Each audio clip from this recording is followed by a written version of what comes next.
জীবন চাইনি সাহেব। তাহলে কেন তখন প্রতিবাদ করেননি? আবার একতরফা সিদ্ধান্তকে কেন মেনে নিয়েছো? সবার হাতে নতুন জামা। সাহেব, সুবলার চাকরি হয়েছে, আজকে বেতনও পেয়েছে, এই জন্য সবার জন্য গিফট নিয়ে আসলো। ভাইয়া, এটা তোমার জন্য। এটা কি হলো সাহেব? বিয়ে তো কোনো পুতুল খেলা না। তুমি আমার সাথে যাবে কি যাবে না, জাস্ট সেটা আমাকে বলো। Yes or no? আমি যাব না।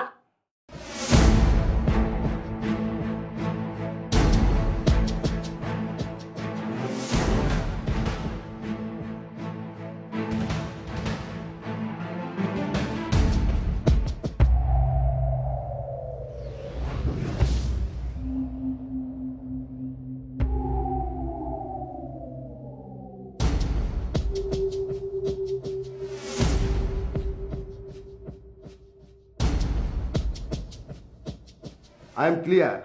সূচনা ম্যাডামের বিয়ের আগে শাহেদ নামে একটা ছেলের সাথে তার অ্যাফেয়ার ছিল, যা এখনো চলছে। তাহলে আমার আইডিয়াটাই সঠিক। জি ভাই, এখন ওদের দুজনের সম্পর্কটা জিয়ে রেখেছে, যে কারণে ও আপনার কাছে এখনো আসতে চাচ্ছে না। আমার বিয়ের আগে আমার স্ত্রীর আরেকজনের সাথে সম্পর্ক ছিল।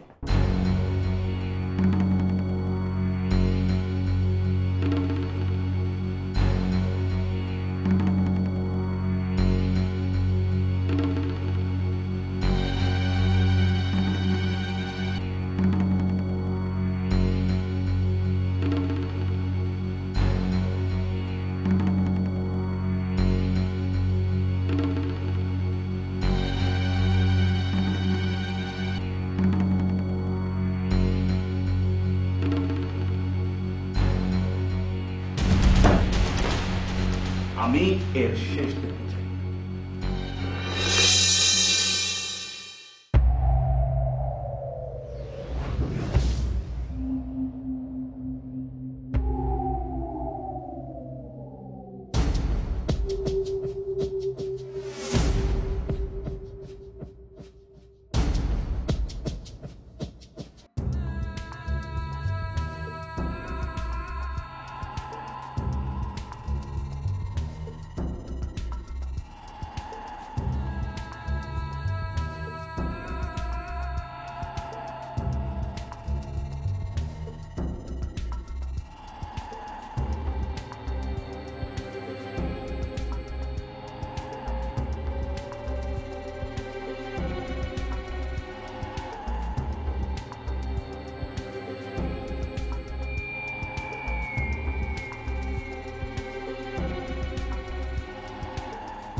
Any problem, sir?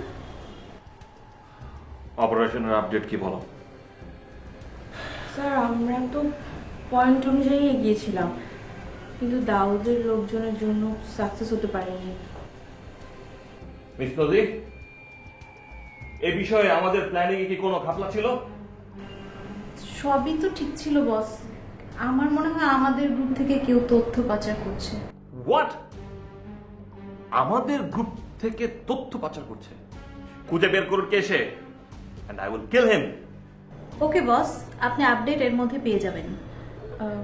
স্যার, আমার ধারণা জামিল সাহেব একটা ভালো মানুষের মুখোশ পরে গোপনে আপনার ক্ষতি করার চেষ্টা করছে।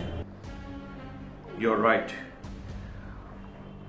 আমারও তাই মনে হচ্ছে, এবং সেজন্যই সে আমাকে বেশ কিছুদিন যাবৎ এড়িয়ে চলছে এবং নিজে নিজেই একটা গ্রুপ তৈরি করেছে। আমার কাছে সমস্ত খবর আছে। ও হ্যাঁ, আপনারা এক্ষুনি সায়দাবাদ টার্মিনালে যান, সেখানে আমাদের মালগুলোর চালান এসেছে। স্যার, গাড়ির নাম্বার, লোকেশন? আপনারা সেখানে যাওয়ার সাথে সাথে সমস্ত ডিটেল আপনাদের কাছে চলে আসবে। Please go.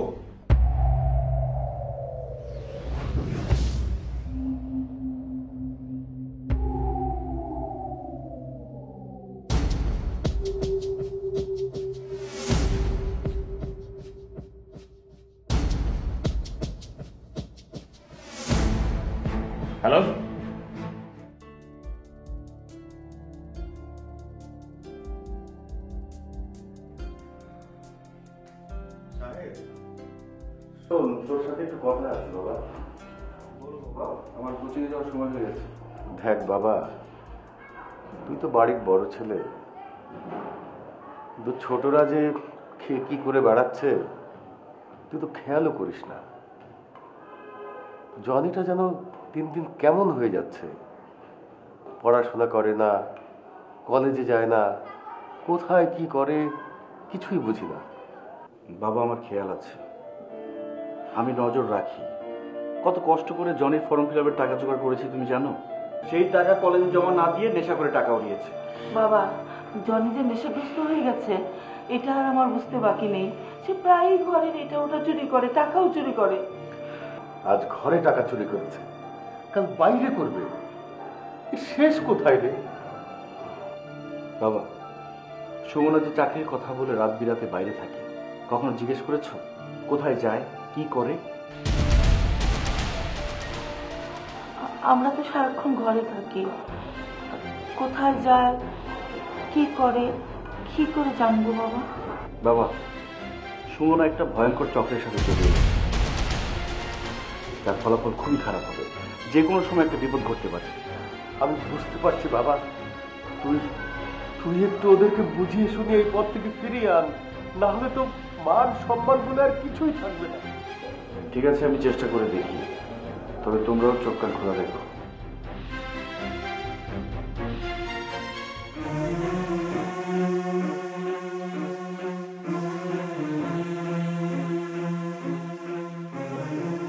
কি করবো, টেলিভিশনটা নষ্ট, যাও চা দিয়ে আসো।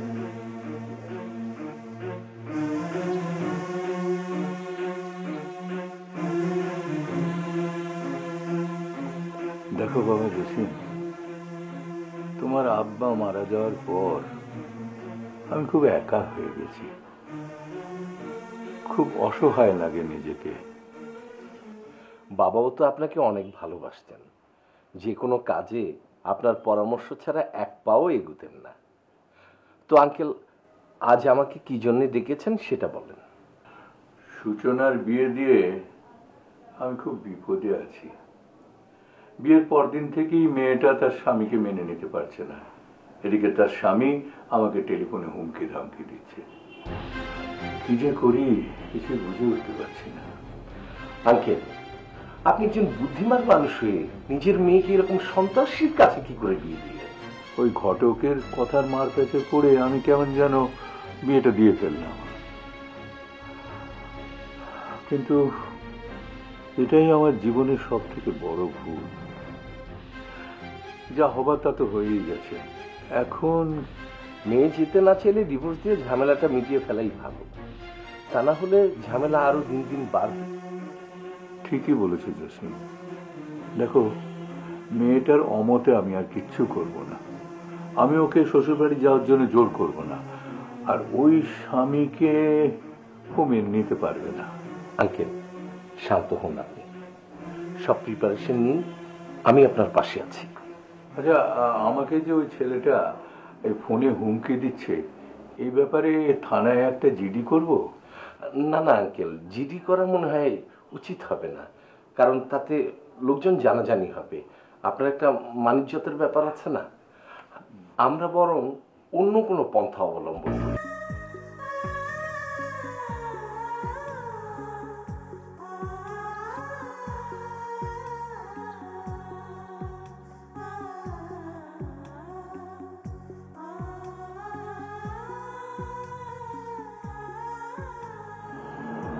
আমি সিদ্ধান্ত নিয়েছি লোকটাকে ডিভোর্স দেব,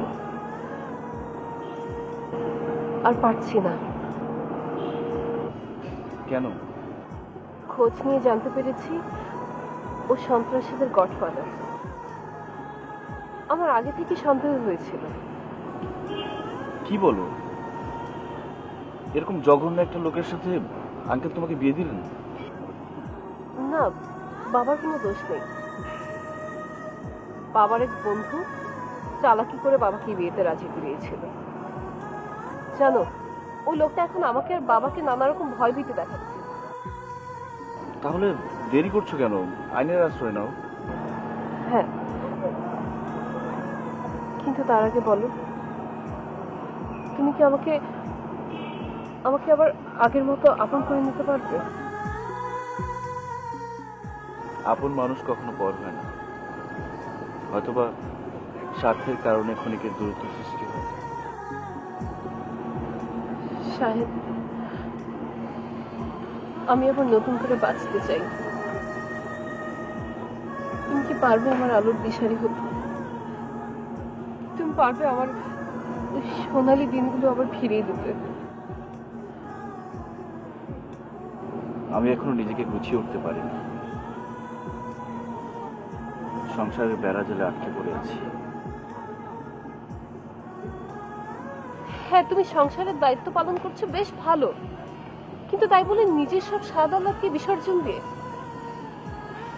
আজ একমাত্র তোমার অবহেলার কারণে আমার এই দুরবস্থা। যেদিন ধুকে ধুকে একেবারে মরে যাবো সেদিন বুঝবে তুমি। হারাবার ভয় দেখাচ্ছ? জীবনে পাওয়ার মধ্যে কিছু সার্টিফিকেট আর একটা ভাঙাচোরা চাকরি, তাই দিয়ে জীবন চলে যাচ্ছে। জীবনের কোনো সিদ্ধান্ত নিতে পারবে না, আমার পথ আমাকে বেছে নিতে হবে।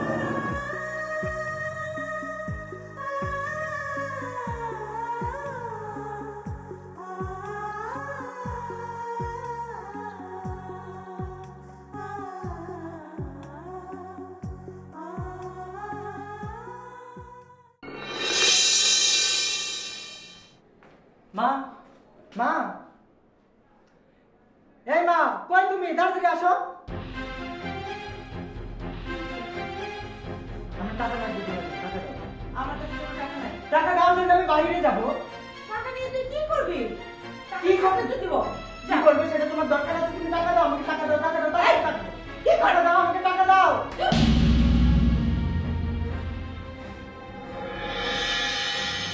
এই, এই শুনছো? এই দেখে যাও কিরকম করছে। এই, টাকা দিবে না, টাকা দিবে না, আমাকে টাকা দাও, তুমি টাকা দিবে না। টাকা দাও বাবা, টাকা দাও, আমাকে টাকা দাও, আমাকে টাকা দাও, আমাকে টাকা দাও বাবা, আমাকে টাকা দাও, এখন টাকা দাও, টাকা দাও, আমাকে টাকা দাও।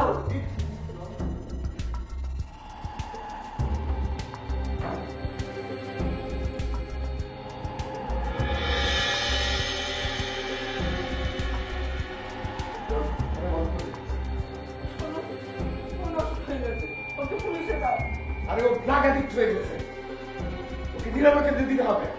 ঠিক আছে, আপনি সাহেব আসুন, সাহেবের এই সব ব্যবস্থা করে ফেলবো। না না না, সাহেবকে বলা যাবে না। তুমি একটা কাজ করো, সুমনাকে ফোন দাও। হ্যাঁ হ্যাঁ, সুমনাকে ফোন দাও।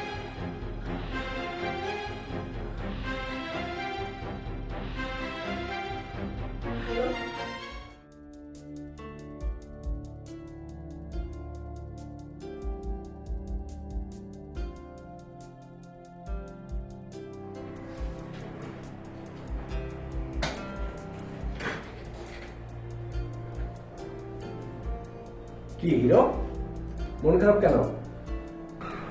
না ভাই, মন খারাপ না, এমনি ভালো লাগছে। সূচনার বাবা আমার আঙ্কেল হয়, জানিস? কি করে জানবো, আপনি তো কখনো বলেননি। কিছুদিনের মধ্যে সূচনা তার স্বামীকে ডিভোর্স দিচ্ছে। তোর জন্য তো গুড নিউজ, পথ পানির মতো পরিষ্কার হয়ে যাচ্ছে। জসিম ভাই, আমি এগুলো জানি। আমি যতই সূচনাকে এড়িয়ে যেতে চাইছি, সে ততই ঘাড়ে চেপে বসতে যাচ্ছে। আমি আসলে ওকে চাই না। বিষয়টা তো শুভ লক্ষণ না। আমি যদি আগে জানতে পারতাম তোদের সম্পর্কের কথা, তাহলে বিয়েটা হতে দিতাম না। আচ্ছা, এখন তোর কি অবস্থা বলতো? ও চাইছে ডিভোর্স দিয়ে আমার কাছে চলে আসতে, কিন্তু আমি তো এখনো নিজেকে গুছিয়ে উঠতে পারিনি। এই যে বোকার মতো কথা বলি কেন? সমস্যা কোথায়? আমার সমস্যা হলো, আমি যে বেতন পাই তা দিয়ে সংসার চালাতে হিমশিম খাচ্ছি। সূচনাকে বিয়ে করে ওর স্ট্যাটাস মেনটেন করে তো আমি ওকে চালাতে পারবো না। তোর কথা আমি বুঝতে পারছি। আমাদের নিম্ন মধ্যবিত্ত পরিবারের সব বড় ছেলেদেরই একই অবস্থা।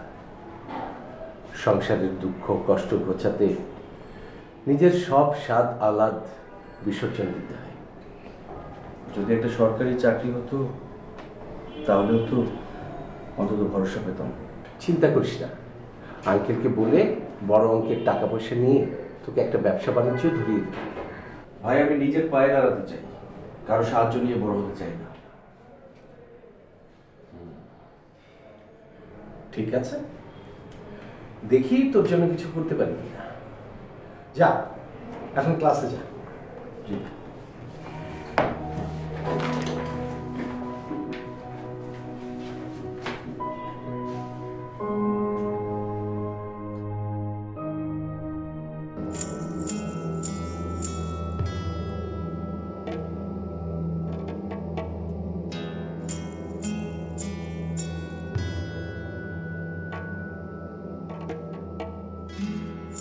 আপনি শিক্ষিত, ভদ্র নম্র কি মেয়ে, কেন এই অন্ধকার পথে পা বাড়িয়েছেন? ওয়েল, এই একই কোয়েশ্চেন তো আমারও আপনার প্রতি। আরে বসুন না, বসুন, এত তাড়াহুড়ো করার কিছু নেই। আপনাকে আমার অনেক ভালো লেগেছে। আর আমি আগুনে জ্বলবো, যন্ত্রণায় থাকবো, আর আমি সেটা মেনে নিব, কখনোই হবে না। এই তুমি চলো আমার সাথে, চলো। বাবা বাবা তুমি টেনশন করো না, একটা ব্যবস্থা হয়ে যাবে। ওকে বরং তুই বাসায় নিয়ে যাবো। বাসায় এলে তো কোনো লাভ হবে না, তার চেয়ে বরং পুরোপুরি সুস্থ হোক, তারপর কি করতে হবে বলুন।